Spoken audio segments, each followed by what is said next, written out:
Masters feed us, for our is thy was prepared. Blessed Jesus, God for us thy we are. Blessed Jesus, thou hast brought us thy we are. We are thy beloved friend, be the guardian of our way. Keep thy flock from sin defend us, lead us when we go astray. Blessed Jesus, will hear us when we pray. Blessed Jesus, will hear us when we pray.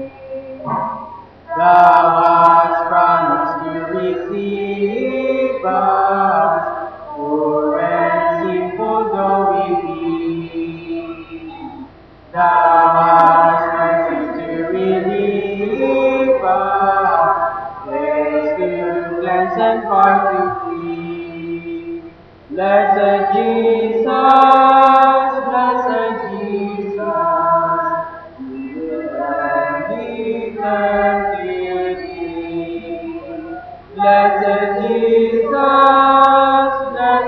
Jesus, who will early turn to thee.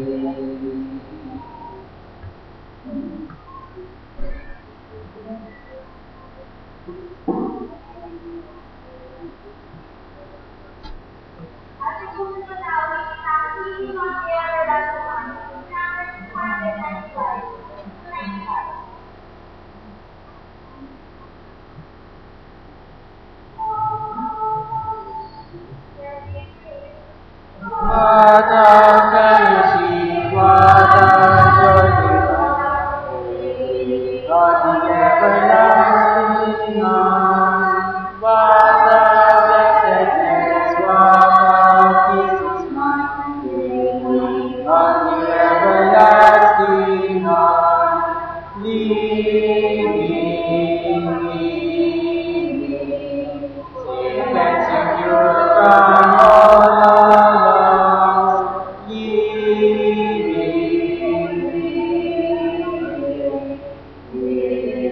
On the everlasting arms, oh how sweet to walk in this beautiful way. On the everlasting arms, oh how bright the path grows from day to day. On the everlasting arms,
Maniwala ka sa Panginoon ng buong puso mo at huwag kang manalig sa iyong sariling kaunawaan. Kilalanin mo siya sa lahat ng iyong mga dapat at kanyang tuturo ang iyong mga lalo.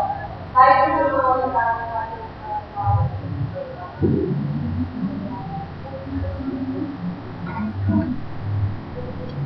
Panginoon, makapangyarihan mo po sa lahat, makita mo ang pangalan.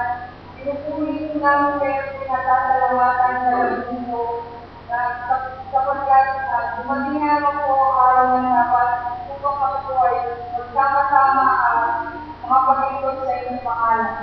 Panginoon, sa gabi ito, inanalangin mo namin na gabi sa ngayon, gawa ko Panginoon ay maayos po at ayaw sa inyo. Pinadalangin mo po ang karapagsalita ng Spain, Kenya, gawa ko Panginoon na kayang lumawatan sa ay aming sunod na magsihan ang mga bayan sa aming dito itong pag-alam sa aming pang-araw-araw na gawain. Pinadalangin ko rin po Panginoon ang mga kapasihan na ito po nakakalasun sa inyong bahay ng bata. Ito po pinag-iyakan sa bayaran ng mga bayan na aming din sa langit. At ang kadalang makaparating po sila ng inyong bayaran sa inyo. Panginoon, patawarin at bumagin sa aming mga nalawang pagkukulang at pagkakasala. Ito po ang aming dalangin sa pangalan ng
gabi.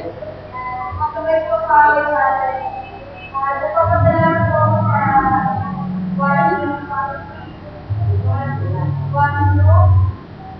God is good to my God. I mean, God is good in my God. Tunay ko na Panginoon ay napakabigay sa akin. Sinabi niya tayo ang lahat. Ang mga kailangan natin ay binibigay niya kaya napakabigay na nila.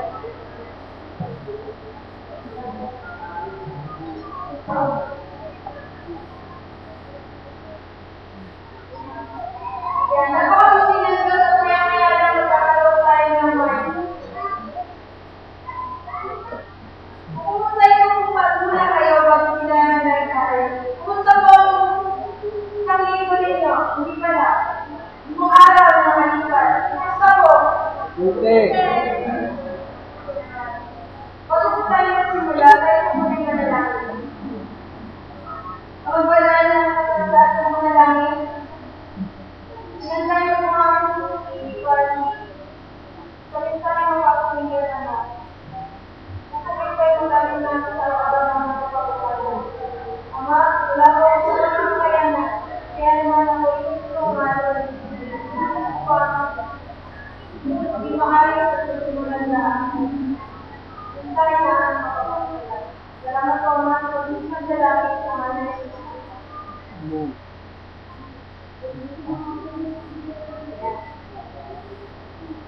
Muna naman, alam niyo yung pangyayari na sa nakarang araw na nakalipas ko rin. Isinisinig yung mga tao. At alam niya naman yun. Ano ba ang meron na nakalipas sa isang linggo? Nung nakarang linggo, ano ba meron? Kasi isinisinig yung mga tao. Yun, araw ng mga puso. Tinatawag yung nila pinag-pinag sa akin happy birthday. Kaya naman, hindi nag-gagalitan first part. Ay, hindi ka lang natin sa akin. Kaya tinawag ko yung title sa body ko.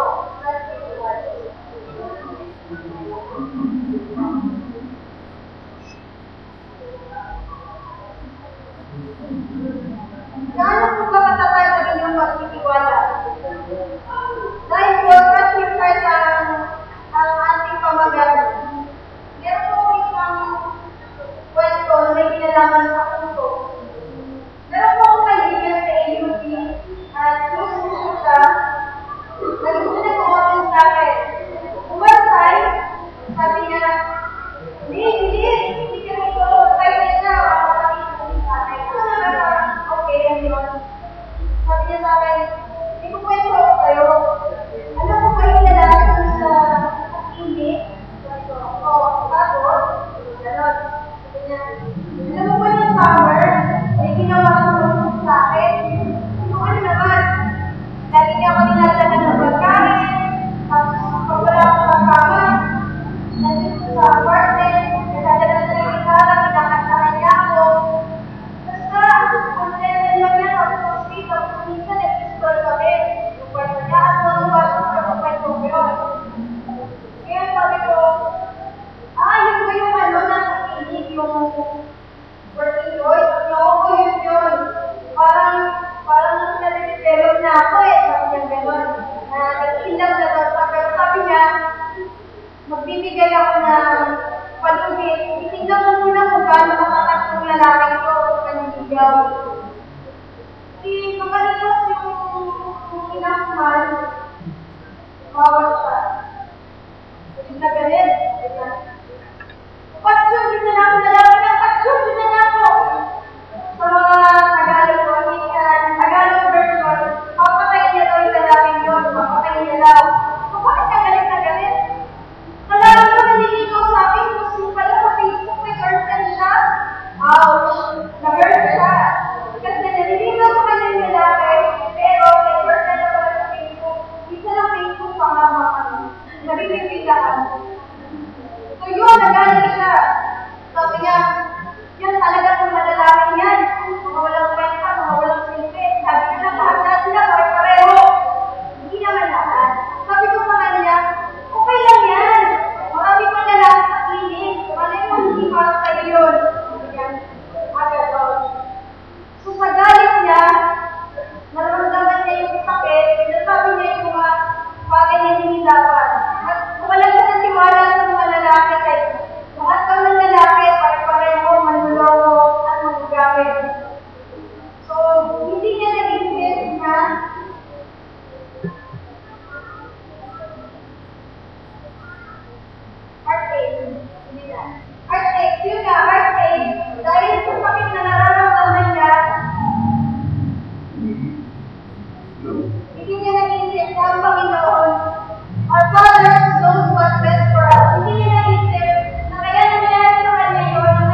may asawa siya si Daniel, si Mahalon, at saka si Leon.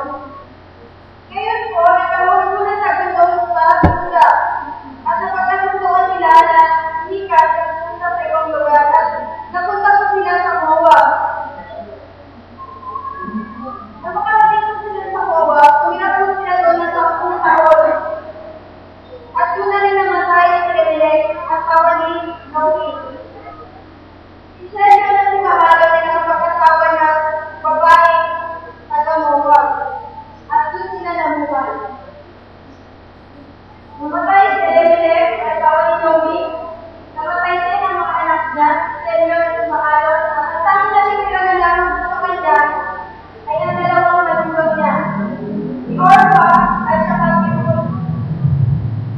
Ngayon, balitaan ni Naomi na ang Panginoon dadalaw sa kanyang bayan, sa bayan ng kanyang pinanggalingan sa Bethlehem, sa Juda. Nabalitaan niya na ang Panginoon ang nabibigay hindi ng pagpapala, ay sumali ng pagsuda ng halutong, kaya pinalimitan sa Moab. So, nabalitaan ni Naomi at kinausap niya yung dalawa niyang malugang sa kanya. Ngayon, ang gagawin niyo, bumalik na kayo sa inyong kanya-kanyang pamilya at ako ay pumunta sa bahay namin sa Nagalingan. Wala kumbaga, kasi si Naomi matanda na siya, so napag-isipan niya na lang, pabalikin na lang yung dalawa para magkaroon sila ng magandang buhay kasi si Naomi hindi na siya makapag-asawa. Sabi niya, hindi na ako makapag-asawa, matanda na ako. Kung makapag-asawa ka na ako, pag nanganak pa ako, hintayin niyo ba na magpapakit na sa mga asawa niyo? Siyempre, hindi. Kaya napagpasahan ni Naomi, nakabalikin yung dalawa naman sukat na kanilang pamilya. Subalit, si Ruth ay naiwan. Si Orpha ay bumalik sa kanyang nagalingan, bumalik sa kanyang pamilya. Ngayon, napagpasahan ni Ruth at saka ni Naomi at bumalik sa sila. At sila si Pangsa. Pagkadating nila si Juda, ito ang kanilang narinig.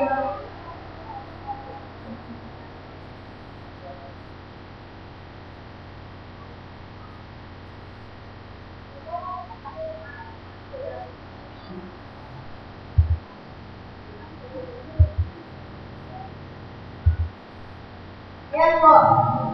Kung pagkarating ni Naomi at si Ruth sa bayan nilang pinanggalingan, sinabit na niya. May nakakita ko sa kanila, sabi niya, ayan ba si Naomi? At sinabi ni Naomi, sinabi niya sa kanila, huwag na ninyo akong tawagin Naomi. Tawagin niyo ako Mara, sapagkat ginawa ako na mapait-paitan ng kapangyarihan sa lahat. Ako'y umalis sa pulo at ako'y inumin sa Panginoon na walang dala. Bakit niyo ako tinatawag na Naomi? Kaya ang Panginoon ay nagpatutuo laban sa akin at pinagadaghati ako ng makapangyarihan sa lahat. Si Naomi po, ang meaning ko ng pangalan niya ay Blessed. So, at sinaisin niya na lang daw po na tawagin sa Mara. Ibig ko sabihin ng Mara, ang meaning ko ay bitter, kapait-paitan. Nakakalungkot kong isipin na minsan pag nagana tayo, hindi natin napapalas ng Panginoon. Masaya tayo, dahil meron tayo. Nakakalungkot isipin na naalala na natin ang Panginoon kapag kailangan natin siya. Kapag walang-wala na tayo, wala na tayo kapaturuhan, kaya natin siya naaalala. Kaya naman, kalimutan ni Naomi, na ang Panginoon ay tapat at totoo.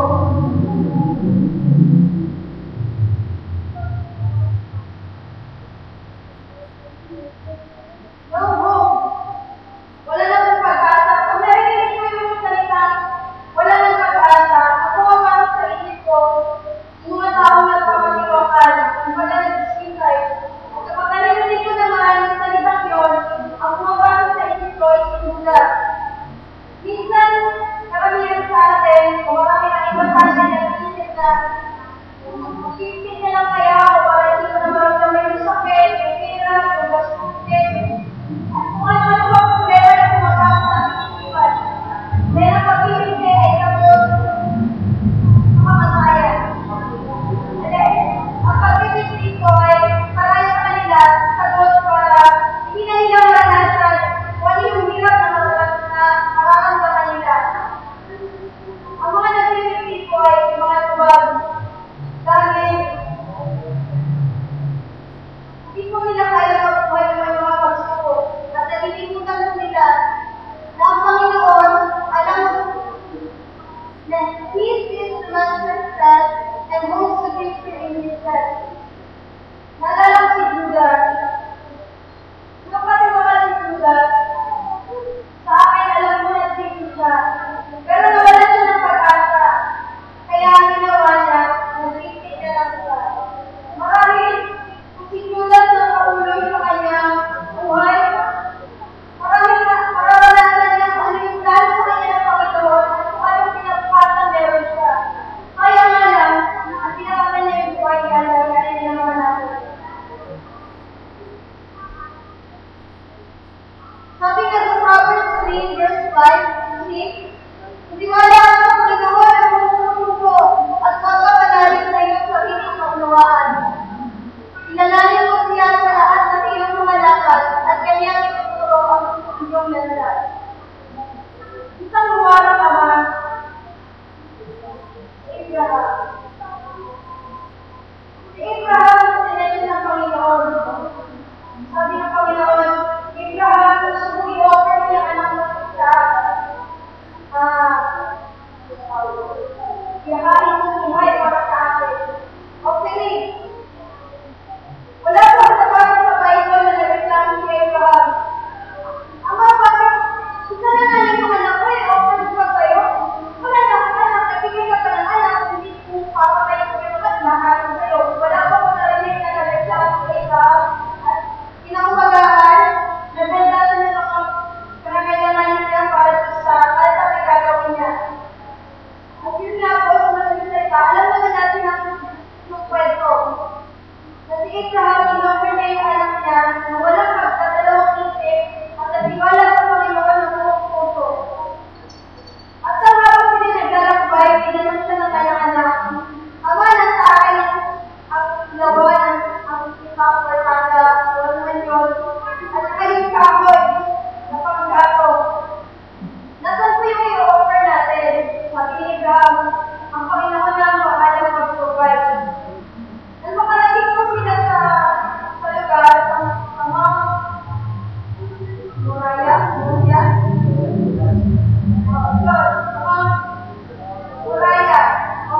ano ba yun?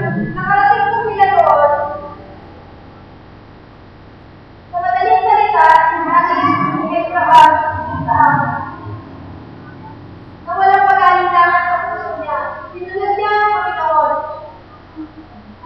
At nang si Isaac ay nakakain na doon, siya sa tinawag ng Panginoon. Sinabi ng Panginoon, "Huwag mong gawin yan at alam ko na yan." At tinawag na ang ng Panginoon si Abraham. Ang ikalawa ko lang na langit. At sinabi sa aking sarili, Umampa ako. Alam, Panginoon, sapagkat ginawa ko ito at hindi mo pinangkin sa akin ang iyong anak, ang iyong buntong na anak,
bansa.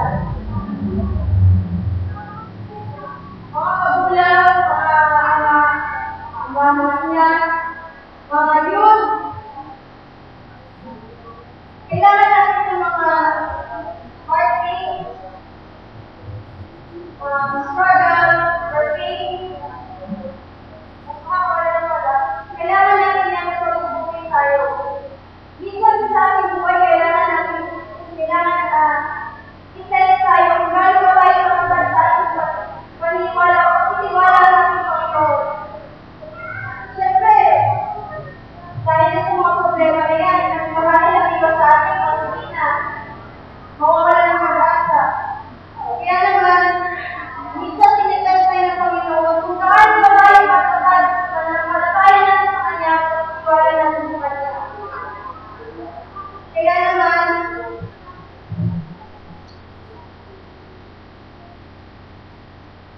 kung hindi nyo pa po alam, God is too wise to be manipulated. God is too good to be outside. So when you don't understand, if you don't feel that, if you can't say things that, trust His heart. At tiwala lang tayo sa Panginoon dahil alam niyo po ang lahat ng mga pangalaman.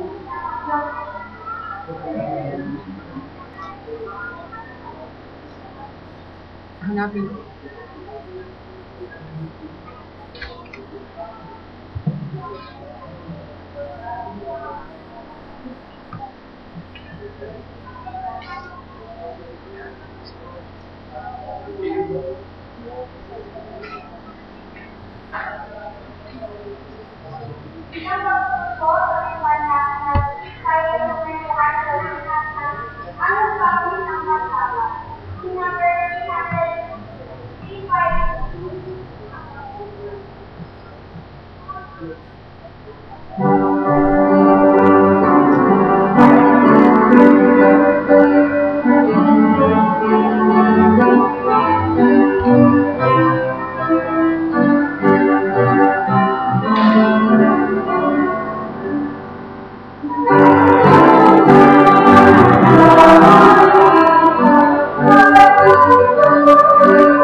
Tiniwala kami at nananampalataya ang lagyan namin. Ama, salamat po sa pagkikang dalaman. Salamat po sa aming pagkikang at pagkabay sa amin. Kumanin.